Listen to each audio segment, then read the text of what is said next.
bulan lagi kita memasuki bulan Desember, masa-masa Natal. Jadi salju di luar belum terlalu kelihatan, tapi mungkin di gereja-gereja saudara mulai ada nuansa-nuansa ya. Kemarin saya ke mall, wah di mall udah terasa. Walaupun di sini belum terlalu ya, duluan di mall. Tapi puji Tuhan, tahun ini udah hampir selesai, sebulan lagi. Tapi masih banyak tanggung jawab, tugas yang harus kita laksanakan untuk menutup tahun nanti, di mana kita mungkin di awal tahun berkata bahwa ini tahun yang akan sulit. Tetapi puji Tuhan kita masih ada sampai saat ini. Amin. Amin. Di tengah-tengah masa sulit, wah, saya ingin kita sama-sama merefresh, menyegarkan kembali pemikiran kita, pemahaman kita tentang apa yang disebut pahlawan. Karena 4 hari yang lalu kita merayakan bersama-sama Hari Pahlawan. Hari Pahlawan 10 November. Ada yang tahu peristiwa apa yang dikenang waktu Hari Pahlawan itu? G30 SPKI. Waktu Hari Pahlawan 10 November, ada yang tahu itu kegiatan apa sehingga itu 10 November Hari Pahlawan? Pertempuran Surabaya. Nah, itu pertempuran Surabaya. Waktu Inggris dan sekutu-sekutunya mau mengagresi kurang lebih setelah Indonesia merdeka itu tahun 45. 10 November 45. Indonesia sudah menyatakan kemerdekaannya. Ini bagian harusnya tahu ya, pelajaran sejarah ya. Pemeran utamanya waktu peristiwa 10 November ada yang tahu? Bung Tomo. Nah itu Bung Tomo. Dia yang mengorbankan semangat kemerdekaan. Surabaya itu sebenarnya babak belur. Aja sama kekuatan yang saya suka baca sejarah. Kekuatan yang tidak seimbang persenjataannya. Kita kalah jauh. Indonesia kalah jauh, arek-arek Surabaya kalah jauh itu dalam segi persenjataan. Tetapi semangatnya di sana yang ditandai, dan itu luar biasa pidatonya, membakar semangat anak-anak muda yang ada di Surabaya. Bukan hanya orang Surabaya saja, tetapi saya bilang di Surabaya itu hanya pendatang-pendatang dari berbagai penjuru Indonesia, dan mereka bersatu. Itu heroik sekali. Dan ini kita angkat tema pahlawan. Dulu waktu kecil saya diajarkan lagu Himne Guru. Di bagian akhir, engkau patriot pahlawan jasa tanpa tanda jasa. Tetapi 10 tahun yang lalu waktu saya lulus, saya baca lagi di internet, ternyata sudah dirubah lirik terakhirnya itu. Dari pemerintah untuk mungkin bagian dari Kemendikbud sudah menghubungi pencipta lagu tersebut, kemudian ada perubahan di bagian akhir dari lagu tersebut. Apa saya lupa. Ada yang ingat? Akhir dari lagu pahlawan tanpa tanda jasa itu, engkau patriot pahlawan bangsa. Itu versi lama, ada yang versi baru. Apa yang mulia gitu. Dari ganti karena agak kurang pas katanya kalau guru-guru itu pahlawan tanpa tanda jasa. Sedikit banyak kita akan membahas tentang pahlawan-pahlawan tersebut, karena nanti nggak ada lagi yang mau jadi guru. Orang nggak dihargai, nggak dianggap kan kalau tanpa tanda jasa. Karena ada sekarang guru lumayan merdeka dengan adanya sertifikasi guru bagi yang PNS ya.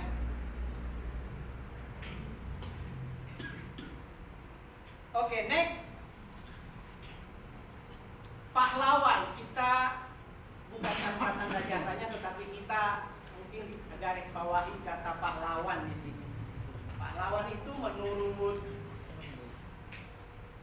Kamus Besar Bahasa Indonesia, pahlawan orang yang menonjol karena keberanian dan pengorbanannya dalam membela kebenaran atau pejuang yang gagah berani atau hero. Ternyata hero itu sudah masuk Kamus Besar Bahasa Indonesia, itu sudah kata baku, hero, pahlawan. Tapi bacanya hero, jangan baca hero. Bacanya hero, artinya pahlawan. Itu sudah baku dalam Kamus Besar Bahasa Indonesia. Kemudian dalam bahasa Inggris saya ambil dari Webster Dictionary, warrior itu a person engaged of experience in warfare, orang yang berjuang dan berpengalaman dalam peperangan. Person engaged in some struggle of conflict, orang yang bergelut dalam perjuangan, dalam konflik. Dalam bahasa Ibrani-nya mungkin bisa koreksi kalau salah, itu gibor. Kita pernah dengar kata El Gibor, Tuhan adalah pahlawan ini. Gibor, powerful, by implication, warrior, tyrant, champion, chief, excellent, giant man, mighty man, strong man, valiant man. Itu semua yang hebat-hebat di situ. Perkasa, luar biasa, kuat, raksasa, itu pahlawan. Kata pahlawan dalam bahasa Ibrani. Jadi pahlawan ini ternyata seseorang yang memiliki kemampuan, kapabilitas, kekuatan yang bisa dipercaya, yang dapat diandalkan, yang unggul, yang mampu melaksanakan tugas dan tanggung jawab. Itu pahlawan. Jadi pahlawan bukan hanya berarti kita hanya melihat di daftar inilah pahlawan-pahlawan yang sudah mati-mati. Enggak, ternyata pahlawan itu enggak harus mati baru dibilang pahlawan. Jika kita sudah mengalami suatu perjuangan dan kita memenangkannya, kita menyelesaikan tanggung jawab, kita sudah bisa disebut pahlawan, warrior. Ada perang, mungkin kita tidak pernah berperang dalam perang yang tembak menembak, potong memotong, apapun itu. Tetapi dalam peperangan kita sekarang, pejuang-pejuang skripsi, sebentar lagi akan jadi pahlawan. Bukan mati dan dikenang, tetapi menang terhadap apa yang diperjuangkan. Itu pahlawan. Dari sini mungkin kita sudah berpikir, kita kira-kira saya pahlawan nggak ya? Atau kira-kira siapa yang saya jadikan pola, peta, simbol sebagai pahlawan? Ada nggak yang kita jagokan? Menurut saya ini pahlawan saya. Untuk itu kita akan baca bersama-sama tentang pahlawan yang ada di Alkitab. Kita baca ya. Kita baca sama-sama 2 Samuel pasal 23. Kelihatan yang di belakang? Iya, ini aja nggak perlu buka Alkitab. Karena takut kalau buka aplikasi di laptop nanti hang. Ini aja ya. Tapi kalau yang punya Alkitab bisa kita baca di Alkitab masing-masing. 2 Samuel 23 ayat 8 sampai ayat yang ke-17. Yang laki-laki akan membaca ayat 8, yang perempuan akan membacakan ayat 9. Begitu bergantian seterusnya. Yang laki-laki ayat 8, yang perempuan ayat 9 bergantian sampai ayatnya yang ke-17.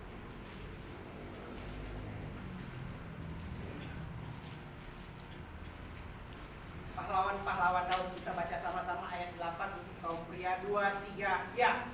Inilah nama para pahlawan yang mengiringi Daud, Israel, orang Hakmoni, kepala pinggiran. Ia mengayunkan tombaknya melawan 800 orang yang ketika mati dalam satu tempat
dapat pintu gerbang, mengangkatnya dan membawanya kepada Daud. Tetapi Daud tidak mau meminumnya, melainkan mempersembahkannya sebagai korban curahan kepada Tuhan. Katanya, jauhlah daripadaku ya Tuhan, untuk berbuat demikian. Bukankah ini darah orang-orang yang telah pergi dengan mempertaruhkan nyawanya, dan tidak mau ia meminumnya? Itulah yang dilakukan ketiga pahlawan itu. Sampai di sana pembacaan firman Tuhan. Kalau diteruskan masih ada lagi beberapa pahlawan-pahlawan Daud yang gagah perkasa. Tetapi dalam pasal ini disebutkan tidak melampaui triwira. Triwira ini 3 pahlawan yang pertama. Ternyata Daud dikelilingi oleh orang-orang hebat. Daud sukses dalam perang, tidak pernah kalah. Alkitab tidak pernah mencatat Daud kalah dalam peperangan. Hanya dia kalah ketika tidak berperang. Itu lain cerita. Jadi warrior, para pejuang-pejuang, kayaknya kalau sudah tidak berjuang lagi bisa kalah. Itu Daud sepertinya jadi contoh. Dan ini dia dikelilingi orang-orang hebat. Satu orang bisa membunuh ratusan, 500-an, 700-an orang hanya dengan satu tombak, satu pedang. Itu luar biasa. Ini kalau kejadian di masa lalu. Mungkin selama ini kita hanya melihat di film-film ya. Satu Rambo bisa membunuh satu pasukan yang mungkin berapa ratus orang itu. Ternyata pernah kejadian, dan ini Alkitab menyaksikannya, bahwa Tuhan menyertai seseorang sedemikian sehingga satu orang mampu mengalahkan ratusan bahkan ribuan. 800 sampai bisa 800 satu orang. Itu suatu kekuatan yang luar biasa. Itu yang namanya pahlawan, sehingga disebut warrior, orang yang berjuang dalam suatu peperangan. Dia berpengalaman dalam satu peperangan dan dia bisa menang. Itu warrior, orang yang bisa diandalkan, pahlawan. Ada beberapa di situ sangat hebat, orang yang hebat dikelilingi oleh pahlawan-pahlawan yang hebat. Pantas Daud tidak pernah kalah dalam perang. Dan dikatakan di situ Tuhan menyertai mereka. Jadi bukan karena mereka itu, Alkitab itu adil. Jadi tetap nama Tuhan disebutkan di sana. Tetapi dengan sebegitu bisanya seseorang dipakai Tuhan dengan luar biasa untuk menjadi pahlawan dalam memenangkan satu pertempuran. Next, berdasarkan pembacaan itu mungkin kita bisa lihatlah syarat-syarat menjadi pahlawan. Ada yang mau jadi pahlawan? Lihat dulu syaratnya kan. Jadi pahlawan pertama harus kuat. Kuat, itu dikasih ya, itu kita ya. Kuat. Ya kalau nggak kuat kita nggak akan jadi susah bertahan dalam peperangan. Kuat dalam arti kuat fisik ya. Tetapi hanya kuat fisik kah? Tidak juga. Harus punya iman yang kuat, harus punya mental yang kuat. Itu yang harus dimiliki syarat seorang pahlawan. Kalau mentalnya tidak kuat, digertak sedikit langsung kayak anjing yang menggonggong. Pernah lihat anjing yang menggonggong? Berisik banget, ketika dibentak langsung ekornya ke bawah, teriak-teriak kayak kucing lari terbirit-birit. Jadi harus kuat mental, kuat fisiknya. Itu syarat jadi pahlawan. Ya kalau sakit-sakitan bisa lah. Kita mungkin masih kuat mental, iman percaya kita. Tetapi kalau sakit-sakitan pun karena kesalahan kita sendiri, bisa dikatakan itu harus berjuang lagi kita untuk menjadi pahlawan. Yang ada kita mengharapkan orang lain jadi pahlawan bagi kita kan. Harus kuat dan harus berani. Berani seperti yang tadi, tidak berpikir. Bukan berarti tidak logis, tetapi ada satu masa ketika di dalam cerita ini Daud haus. Entah beneran si Daud ini haus atau ingin nyoba aja kemampuan pasukannya ini, tentaranya ini, warriornya. Aku haus. Saya yakin di situ banyak air. Tetapi hausnya Daud ini beda. Aku mau minum dari sumur yang ada di Bethlehem. Dia tahu sumur itu dikelilingi oleh orang-orang musuh mereka. Berkubu. Wah, luar biasa. Daud ini minum ke air dari mana? Toh sama. Mungkin lebih baik air yang ada di sekitar sini. Tapi hausnya Daud, aku haus mau minum yang ada di Bethlehem. Mungkin kalau bukan pejuang, orang biasa, bukan warrior, bukan pahlawan, mungkin udahlah kalian aja yang pergi. Saya nggak mau. Raja macam apa ini menyuruh anak buahnya pergi antar nyawa ke sana. Mungkin itu bagi orang yang tidak kuat tadi.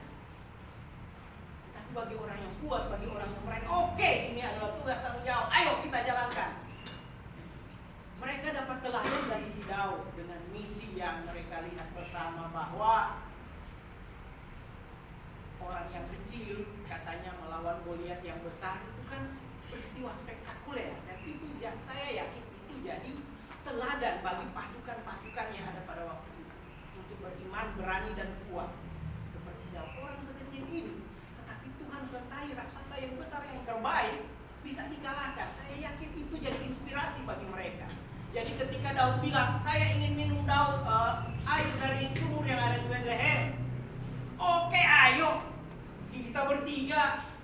Masa dia sendiri ngelain Goliat bisa? Kita ayo buktikan. Dan mereka menerobos pertahanan musuh, ambil airnya dan bawa ke Daud. Ini raja. Raja sampai, mungkin kalau difilmkan mungkin sampai gemetar aja. Luar biasa. Saya tidak mau, saya persembahkan itu kepada Tuhan. Luar biasa. Keberanian yang dibuktikan oleh warrior-warriornya, pejuang-pejuangnya. Berjuang tanpa pamrih. Tanpa pamrih artinya ya udah,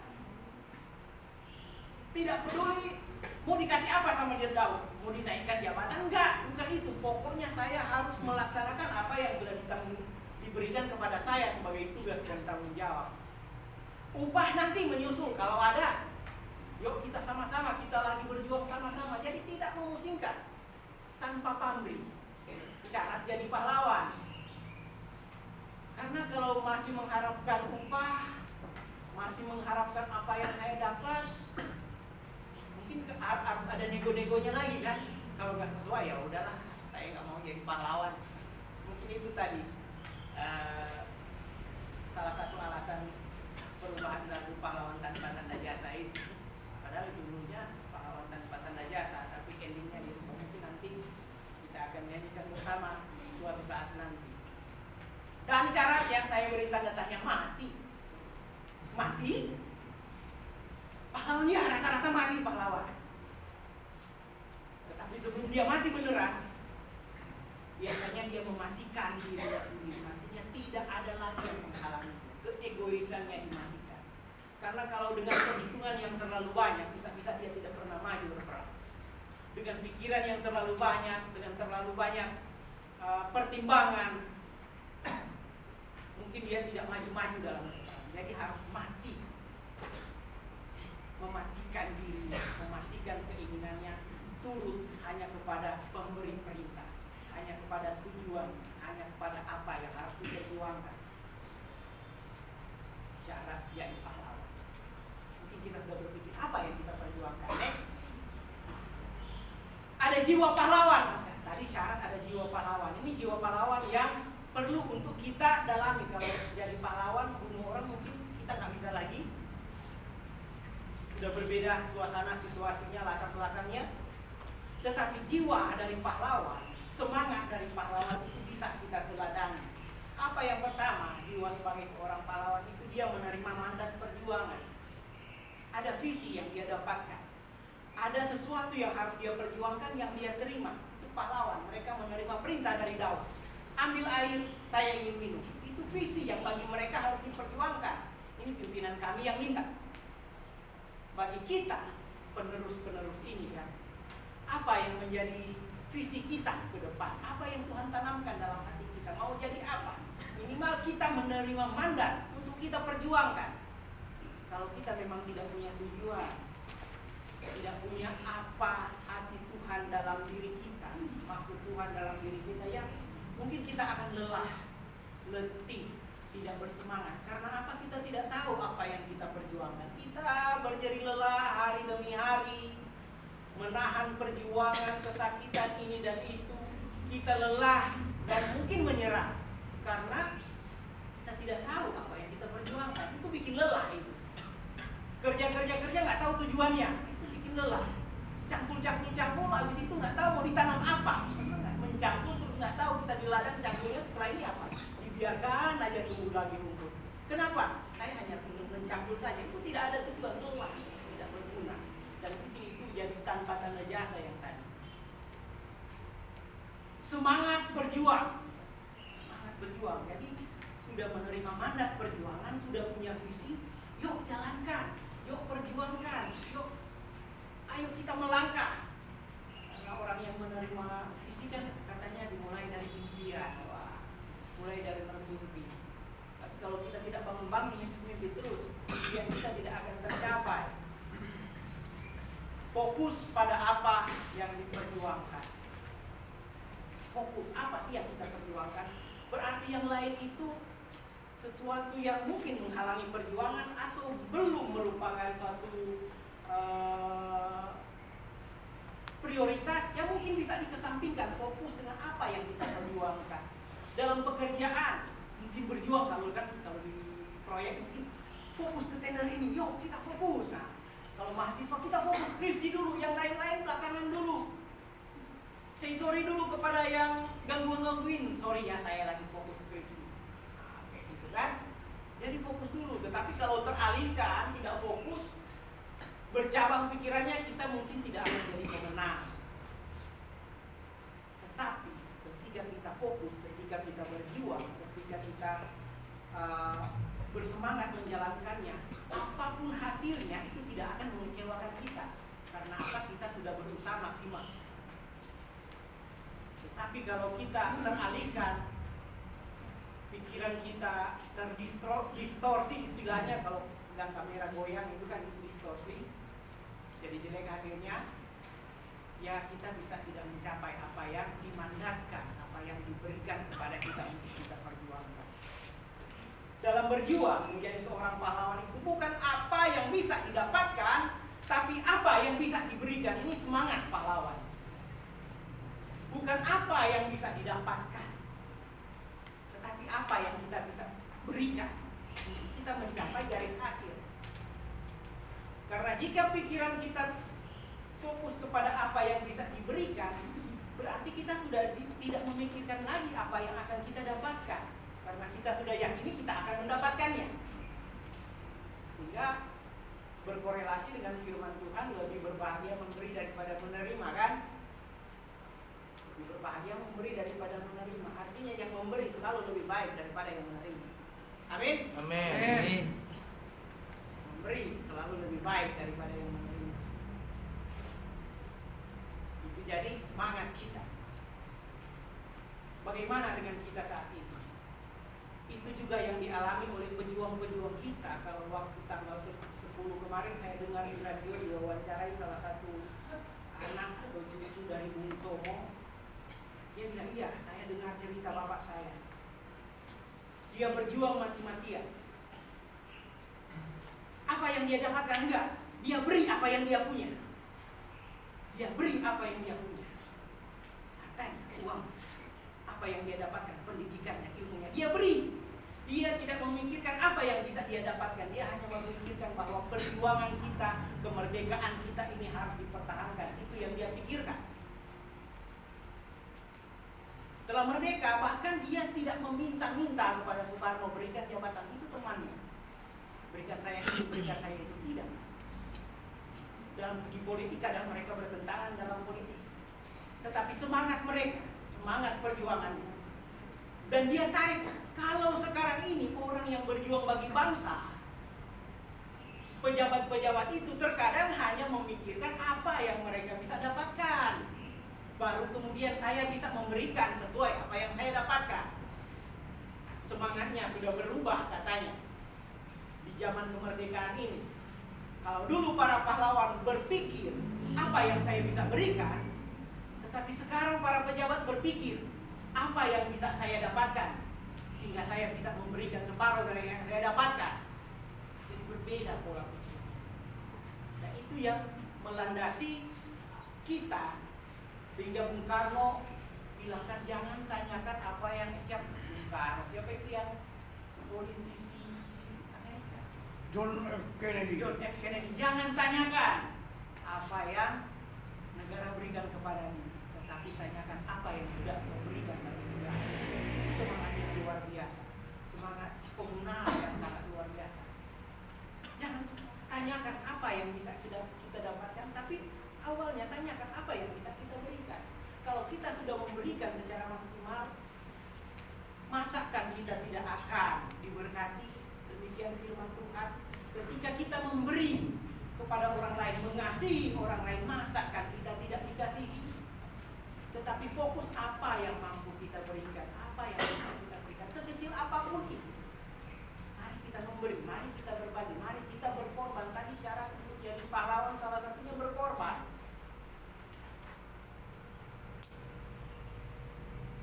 Biarlah ini menjadi perenungan bagi kita bahwa ternyata warrior, pahlawan, pejuang itu masih ada sampai sekarang.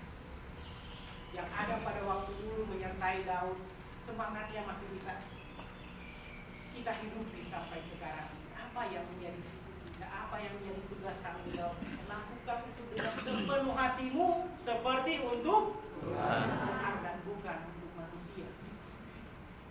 Itu firman Tuhan. Lakukan sebaik-baiknya. Tuhan tidak tutup mata. Tuhan tidak tutup mata. Apa yang kita lakukan, Tuhan pasti perhitungkan. Penderitaan kita, air mata kita, perjuangan kita itu Tuhan perhitungkan. Dalam berjuang, para pejuang skripsi, para pejuang tender, para pejuang apapun itu bagian kita masing-masing, Tuhan tidak tutup mata. Lakukan yang terbaik dari kita, sisanya Tuhan yang akan lengkapi dan lakukan. Amin firman Tuhan. Oh ya, ada satu quote terakhir. Sekalipun kita tidak merasa sebagai seorang pahlawan, mungkin ada yang menganggap kita demikian, yang kecewakan. Mungkin bagi orang-orang tertentu tanpa kita sadari, kita adalah pahlawan. Why not? Jangan. Selamat berjuang para pahlawan. Terima kasih, Tuhan memberkati.